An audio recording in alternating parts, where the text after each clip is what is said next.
Like I said, I'm spending 20 to 30, maybe 40 hours some weeks on YouTube. The meanies, the YouTube bullies. It can't be that we have to make our life fit into my YouTube channel. It's gotta be the other way around. A lot of people want to know about the money. Hey you guys, welcome back to my channel. I'm Mindy, and if you are new here, welcome. Today I am going to take you through a day in the life of a YouTuber. I'm going to share with you, some of the things that I've learned and try to answer some of your questions and just kind of try to show you, a behind the scenes look, like let you see how the sausage gets made, that kind of thing. So stay tuned.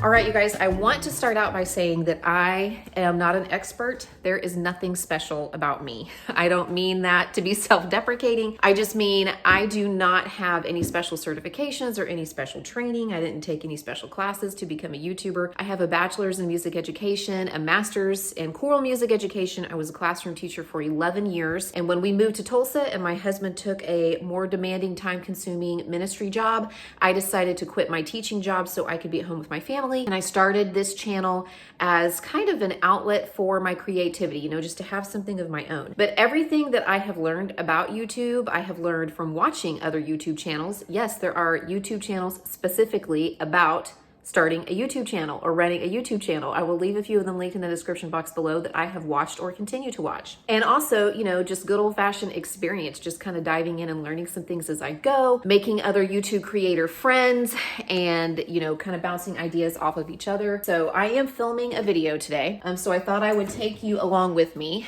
and just kind of share some things with you about YouTube and hopefully be able to answer some of the questions that have been asked. But I did just want to say, I feel like if I can do it, anybody can do it. Let me first rewind just a little bit and I'll show you kind of how I've been beginning my days, at least during the week. That sort of helps me get a jump start, especially on days like today when I know that I'm going to be busy and filming a lot. I wouldn't call myself a super duper early morning person like people who get up at 4:30 or 5, but I usually am up and around between 6 and 6:30, and I definitely am a morning person in that is the time that I'm most productive. I do like to get up before the rest of the family. I like the quiet of the house and to just have a minute to sip my coffee, maybe read my devotional for the day, and then kind of jump into my computer and get a head start on any work that I have, check on how things are going with my YouTube channel, and YouTube makes this really easy by providing lots of resources for creators in the Creator Studio. So creators have a way to access all these different analytics that YouTube provides for us. I just go to my homepage and manage videos, and it will take me to my studio where I can look at how my videos are doing, comments that are being made. Here you're getting a look at my dashboard, which is just sort of a view at a glance of my channel, how my latest upload is doing compared to my most recent videos, and how many subscribers I have, maybe my most recent comments, most recent subscribers, if they're people who make their subscriptions public. And I can dive deeper into different information that YouTube provides for me by going to my analytics page. And it's not just showing me how many views I get or how much watch time I have or how much revenue I'm earning. It will also give me some pretty specific information that can help me perform better and help me pinpoint things that I'm doing well or things that I need to improve on. It will show me how many impressions I'm getting, as you're seeing here, and an impression is each time YouTube shows my thumbnail to somebody, either on their homepage or on suggested videos. It will show me where lots of my traffic is coming from browse features, or from other videos and channels suggesting my content, because maybe it's similar to the content that other channels are creating. So that can be really helpful whenever I'm looking at the kinds of videos and channels that my audience is watching. This is a really cool analytic that YouTube recently added, where it shows me when my viewers are online the most throughout the week and throughout the hours of the day, which gives me an idea of how I can time my videos and when I should post them so that I can get the best number of views. One of the things I try to keep up with on my channel is reading and responding to as many comments as I can. This is getting harder as my channel gets bigger, but I think it's important, not just because YouTube uses engagement as a way to gauge how successful your channel is and whether or not to promote your videos, but it's also the kind thing to do to correspond with the people who are watching your channel and to build relationships with your subscribers in that way. So now I'm going to get to some chores, just because, I have a YouTube channel doesn't mean I don't have to keep up with the housework, and I'm going to clean my kitchen, which also happens to be my set for a lot of videos that I shoot, including the one that you're going to see today. So I'm making something to wipe down my counters that I got from the Instagram account Go Clean Co. And it is a 1/4 cup of bleach, 1 teaspoon of powder Tide, and then several cups of warm water. I wipe down my countertops, my tables, the handles for my appliances a couple times a week, and then I just use a spray cleaner in the in-between. And I really wanted to show you guys this little Shark vacuum sweeper that I got online. I will leave it linked in the description box below. It is rechargeable, so you don't have a cord to deal with. I just plug it in, and the charge holds for several days for me, even though I use it almost every single day. You saw my slippered foot start it up, and you just use it to sweep across the floor. But one of the things that I really liked about this, and the reason why I purchased it, is because it has this collapsible handle. So you can actually collapse the handle all the way down, which makes it easier to push the vacuum underneath furniture and tables, and kind of get underneath those places that are harder to sweep with the broom. So that was one of the things that really intrigued me about this vacuum, and one of the features that I really like. And the other thing is that it's really easy to empty. So if you are looking for something like this, a rechargeable floor sweeper, if you have hard floors, I'll leave it linked in the description box below, and you can go and check it out.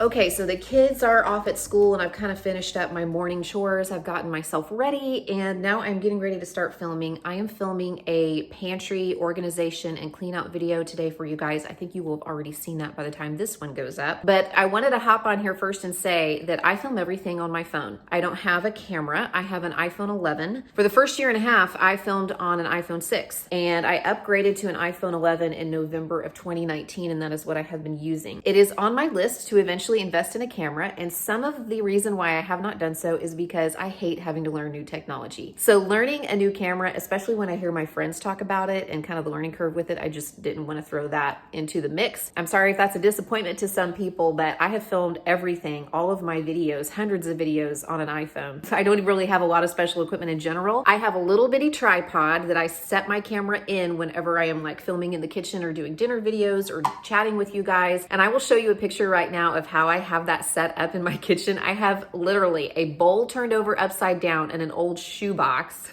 And then I put the tripod with the camera in it on top of that.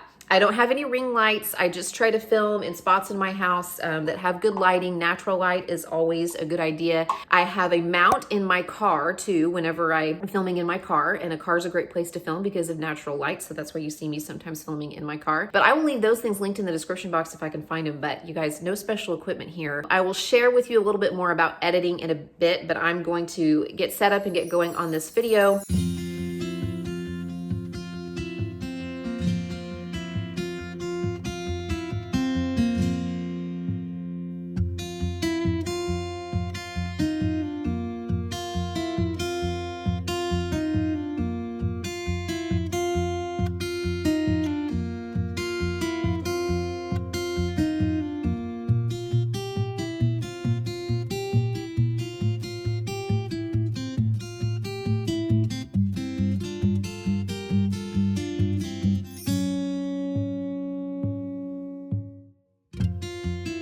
So this is actually my old iPhone, my iPhone 6. We kept it after we upgraded to the iPhone 11 because, you know, it still works as a camera. It still works with the internet. The kids can watch Netflix and play games and stuff on it. So that's what I'm using to get the B-roll shots today, if you're wondering. And this is called a gimbal, and I have not used it in months. I'm actually probably going to sell it or get rid of it or something because I never use it. It's great for vlogging, but I just don't do that much vlogging anymore, and I prefer just to hold this tripod that I'm holding right here. But I know a lot of YouTubers who really like their gimbal. Okay, I just finished filming, and it took me, I think, about 2 hours from start to finish. Some videos take longer, some videos take less. I mean, I don't know that I have a lot of videos where I can actually film it in less than 2 hours of combined time. Some videos I'm filming across multiple days, so it's a collection of clips across several days or a week. But YouTube definitely is a bit of a time suck, especially as you get bigger, as you get better at editing and spend more time on that. But I am trying to do some things to help me, you know, manage my time better, and one of them is batch filming. Today's Monday, and I tend to film on Mondays or Tuesdays where I can, and if I can, I try to film more than one video. For instance, today I filmed that pantry clean out, and it was a great opportunity for me to film this vlog where I can answer some YouTube questions, so I'm filming those simultaneously. I am also starting a dinners video tonight, but after today, The only time I will be filming more than likely is in the evenings whenever I'm getting some footage for that dinners video. I should not have to spend another day filming, which is good because I have other things going on in my life. I'm working at the church 2 days this week. I'm going to try to pick up a sub day at my kids' school. So after today, I will actually have 3 videos in the can, so to speak, to edit because I filmed one on Saturday with my kids for some Valentine's desserts. So if that comes to fruition, then I've already got videos that I can put out for the next week. And I am trying to get a week ahead with my filming. Basically, I'm filming and editing for the following week, and I already have things for the current week scheduled, because then if something doesn't work out, I have time to come up with something else. It gives me more time for editing, and I just don't feel so like stressed about getting stuff out. I am just leaving Kohl's. I had to do an Amazon return because I still got to run the errands and keep house and do the mom life and the housewife stuff, even amidst running a YouTube channel. And that's actually a balance game that I've been trying to figure out as I have transitioned from being kind of a hobby YouTuber to making it more of like a legit part-time job, because it has kind of turned into that. I probably spend, I don't know, I'd say easily 20 to 30 hours a week on YouTube, and maybe more depending on the week. But YouTube has to fit within our lives, not vice versa. It can't be that we have to make our life fit into my YouTube channel. It's got to be the other way around. So I'm just kind of trying to find a new rhythm and a new balance. And you're seeing me do all of this stuff while the kids are in school. And one of the things that I have been trying to do, one of the habits I'm trying to start, is to shut my computer at 3 o'clock as the kids are coming home from school or as I'm going to pick them up. This is the time that they need me, and I don't want to be on my phone or on my computer. I mean, sometimes I've got to get some film at dinner time if I'm filming a dinners video, but I want to do most of my YouTube work during the day because it's not going to take over my life, and it's not going to encroach on family time for me. So I'm just trying to set some boundaries where that's concerned as I move forward. Okay, I'm waiting for them to come bring my order out to me at Walmart, and I did do just a grocery pickup. I had so few items that when I was doing my grocery order last night, I didn't even make it to the $35 threshold for doing grocery pickup. So I had to add like a few extra things, and there were like some pantry items that I could throw in there that put me over the threshold. But while I'm sitting here, I thought I would answer some more questions. These all have to do with money. A lot of people want to know about the money. They want to know about getting monetized. They want to know how much I get paid, how long it took me to get monetized. If this is the kind of thing that upsets you or you don't like money talk, then you can just fast forward. But I feel like it is what it is, so I'll just tell you what my experiences have been. Now, getting paid, and I'm talking specifically about Google AdSense. There are other ways to get paid as a YouTuber or as an influencer. Some people get sponsorships. Some people do Patreon, and they get paid by the people who watch their channel or who listen to their podcast, and they give money in that way. Sometimes we use affiliate links. So if we're promoting products, we might have a link in our description box where we would get a commission for any sales that we make. So there are other ways to monetize your channel, but I know a lot of people want to know how much we get paid by Google AdSense, by YouTube, for the ads that they run before, after, during, or on top of via banners, our videos. Now, this varies greatly from channel to channel, and how much advertisers pay to advertise on certain channels varies greatly, not just according to how big the channel is via subscribers, but sometimes according to what niche they're in. They might get more. Like people who are in the finance niche and are making videos, about investments, they might make more money than I do from YouTube selling ads on their videos, because YouTube can maybe charge more for the kinds of companies that would be advertising on that video. I won't get into the weeds with that. Let me just tell you what my experience was with getting paid, because I think a lot of people don't know how long it really takes. I started in June of 2018, and for 9 months I made $0. I did not get monetized until January of 2019. So I guess that was more like 7 or 8 months. It was January of 2019 when I met the threshold of that time, and I think it's still the threshold for monetization, which was 4,000 watch hours and 1,000 subscribers. In the year of 2019, I think I made around $1,200 total for the year. Okay, so that's across 12 months from Google AdSense. In 2020, I think I made over $10,000 across the year, most of it being in the final 6 months. And now we're in January of 2021, and I will make more from Google AdSense this month than I have in any month previous. And if it keeps up across the year, I will definitely have reached the point where this is a, pretty considerable amount of income. It's getting to be like serious enough money that we're treating it like a job, and we have talked with CPAs, and we have set up different accounts, and we file our taxes separately, so on and so forth. But all that's to say, if you are getting in this thinking that you are going to make it get big really fast and you're going to make a lot of money. It definitely took, I would say, 2 years before I started making money that was actually probably commensurate to the time that I put into it. Like I said, I'm spending 20 to 30, maybe 40 hours some weeks on YouTube. And I didn't spend that much time on it in the beginning. Before, I spent a lot of time on editing, and, you know, I just kind of threw up videos willy-nilly in the beginning. I've learned a lot since then. But I'm just saying that I think there is this idea that, oh yeah, I'm going to start a YouTube channel and I'm going to make a bunch of money. And some people get monetized much faster, and some people go into it with more knowledge so they know how to make money or how to diversify their revenue, like I said, using affiliate links and sponsorships and other kind of revenue streams for their channels and their brands. But that was not the case for me. So I feel like the money that I'm making from it now is actually almost like back pay for the several years of work that I put into it, where I really didn't make much or didn't make anything at all. And some of that money goes into reinvesting in the channel. You know, I just recently purchased Final Cut Pro. It was $300 to purchase that editing software. Sometimes there's specific things that I'm buying for my videos, you know, different types of groceries or different types of foods. Sometimes it's investing in services, like I have a TubeBuddy subscription. I have an Epidemic Sound subscription so that I can have royalty-free music that I can use on and in my videos. I have not invested in a camera yet, as I've mentioned, but that might be on the horizon someday. I know that I'm going to need to replace my computer. We'll talk about that more when I'm getting into editing in a little bit pretty soon. So some of it goes back into the channel. Some of it is allowing us to kind of shore up like retirement and investments and pay for the kids' activities and save a little bit more for their college fund. And then some of it we give away. You know, a certain percentage of what I make on my channel we give to different charities, including our local food pantry. And sometimes we do giveaways. Okay, so I'm home now. I have fixed myself a little lunch and I'm about to open up my computer. Well, it is open, and I'm going to do some editing, and I've had some questions about that. That's another thing that I learned to do by watching tutorials on YouTube. I started out editing in iMovie because we're an Apple household, and I already had that on my machine, and I think it's pretty user-friendly. Now I am using Final Cut Pro, and I film everything on my phone. I airdrop it to my 2014 MacBook Pro computer, which I have right here. It was a hand-me-down from my husband.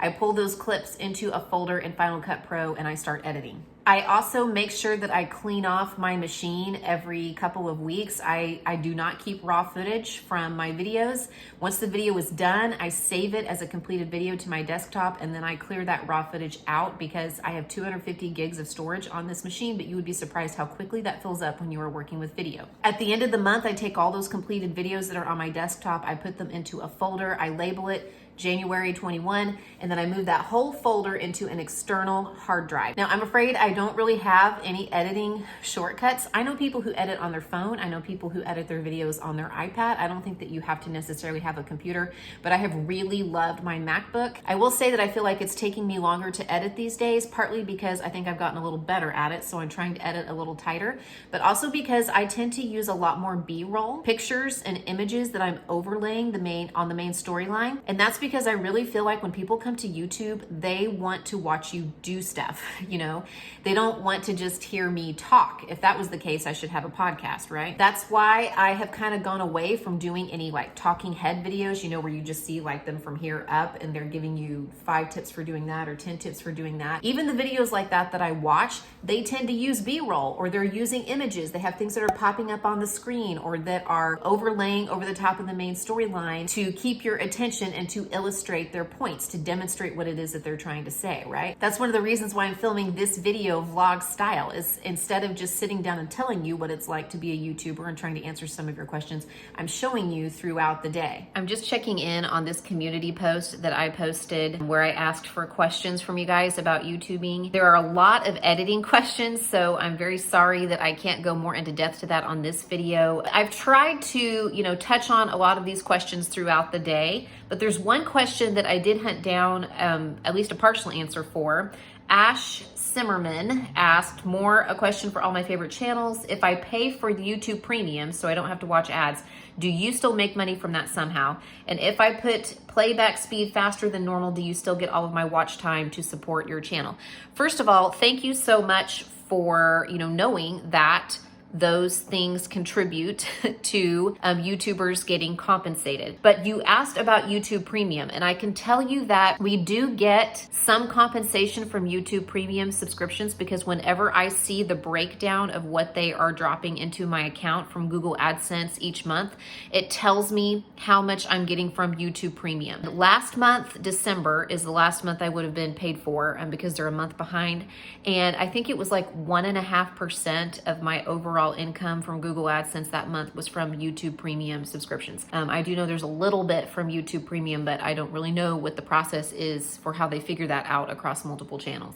I am just out for a little walk before I go and get the kids from school, but I thought I would touch on something that everybody asks about when it comes to being a YouTuber, and that is, how do we handle the trolls, the meanies, the YouTube bullies, the people who come in our comment section and leave snarky remarks. And I understand that, you know, that can be something that's kind of scary. I certainly was afraid of that whenever I started out.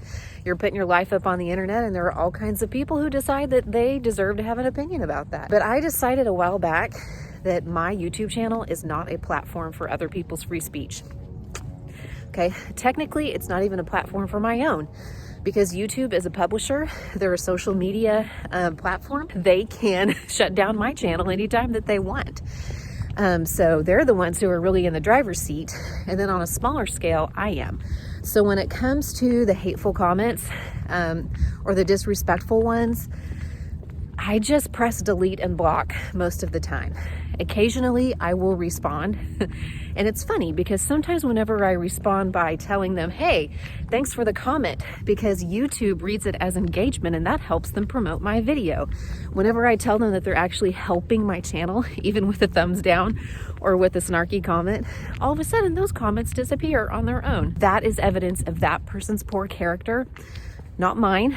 And that misery loves company. That person is probably not very happy, and they get their kicks out of, you know, trying to put people in their place from behind the anonymity of their keyboard, which quite frankly, I think is kind of cowardly. All the more reason why I don't give them the satisfaction, and I just press delete and block, you know, because I can block people from ever commenting on my channel again. And as I said, it's not their right to leave a comment on my channel. And I try to remember that probably 95%, even more than 95% of the comments that are left on my channel are nice, or at least indifferent. You know, sometimes they're not good or bad, they're just asking a question.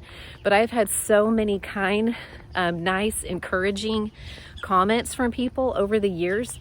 And every single video, people say really nice things to me. And those comments far, far, far, far, far exceed in number the number of like snarky comments that I get. So I just try to remember that whenever I'm letting one of those not nice comments get to me, that for every one singular bad comment I get, there's probably 20 really nice, encouraging, kind comments, and to dwell on those instead. Easier said than done, I know, but we can do it, and we'd all probably lead a much happier life if we lived all of our life with that kind of philosophy in place. Am I right? So I'm sure I wasn't able to answer all of your questions, but I hope that I was able to show you. But if you're just starting out, take a breath.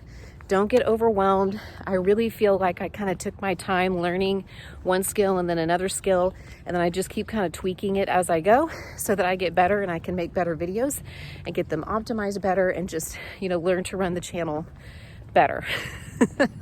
Apparently I need a better vocabulary too, or a broader one, so I can come up with other words besides better. But thank you so much for watching, and I'll be sure to check it again with another video very soon.